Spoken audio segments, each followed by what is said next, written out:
Online തട്ടിപ്പിൽ തലസ്ഥാനത്ത് വനിതാ ഡോക്ടർക്ക് 1.5 കോടി രൂപ നഷ്ടമായി. CBI ഉദ്യോഗസ്ഥൻ ചമഞ്ഞായിരുന്നു തട്ടിപ്പ്. കൊറിയർ വഴി മയക്കുമരുന്ന് വന്നുവെന്നും തുടർ നടപടികൾ ഒഴിവാക്കാൻ പണം വേണമെന്നുമായിരുന്നു ഡോക്ടറുമായി ബന്ധപ്പെട്ട തട്ടിപ്പുകാരുടെ ആവശ്യം. ഇത് വിശ്വസിച്ച ഡോക്ടറിൽ നിന്നാണ് ഇവർ പണം തട്ടിയത്. സംഭവത്തിൽ Thiruvananthapuram Pettah police case register ചെയ്ത് അന്വേഷണം തുടങ്ങി. തലസ്ഥാനത്തെ അറിയപ്പെടുന്ന ഒരു വനിതാ ഗൈനക്കോളജിസ്റ്റാണ് ഏതാനും ദിവസങ്ങൾക്ക് മുമ്പ് ചതിക്കുഴിയിൽ വീണത്.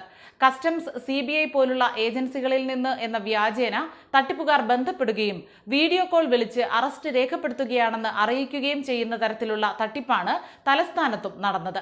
നിങ്ങളുടെ പേരിൽ ഒരു കൊറിയർ വന്നിട്ടുണ്ടെന്നും അതിലുള്ളത് മയക്കുമരുന്നാണെന്നും തട്ടിപ്പുകാർ അറിയിച്ചു. കേസിൽ നിന്ന് ഒഴിവാകാൻ പണം ചോദിക്കുകയായിരുന്നു അടുത്ത പടി. 2 ഘട്ടമായി 1.5 കോടി രൂപ ബാങ്ക് വഴി ട്രാൻസ്ഫർ ചെയ്ത് നൽകിയെന്നാണ് വിവരം. ഇക്കഴിഞ്ഞ 4-ാം തീയതിയാണ് പണം നഷ്ടമായത്. തുടർന്ന് ഇക്കാര്യം തിരുവനന്തപുരം പേട്ട പോലീസിനെ അറിയിച്ചു. പണം ഏതൊക്കെ അക്കൗണ്ടുകളിലേക്കാണ് പോയതെന്ന് പോലീസ് അന്വേഷിക്കുകയാണ്. ഒരു ഭാഗം മറ്റ് അക്കൗണ്ടുകളിലേക്ക് മാറ്റാതെ തടഞ്ഞുവെക്കാൻ പോലീസിന് കഴിഞ്ഞിട്ടുണ്ടെന്നാണ് വിവരം. സൈബർ പോലീസും പേട്ട പോലീസും സംഭവത്തിൽ അന്വേഷണം നടത്തുകയാണ്. സമാനമായ രീതിയിൽ തലസ്ഥാനത്ത് മറ്റൊരു ഡോക്ടർക്കും ചാർട്ടേഡ് അക്കൗണ്ടിനും ഇത്തരത്തിൽ കോടിക്കണക്കിന് രൂപ നഷ്ടമായിരുന്നു.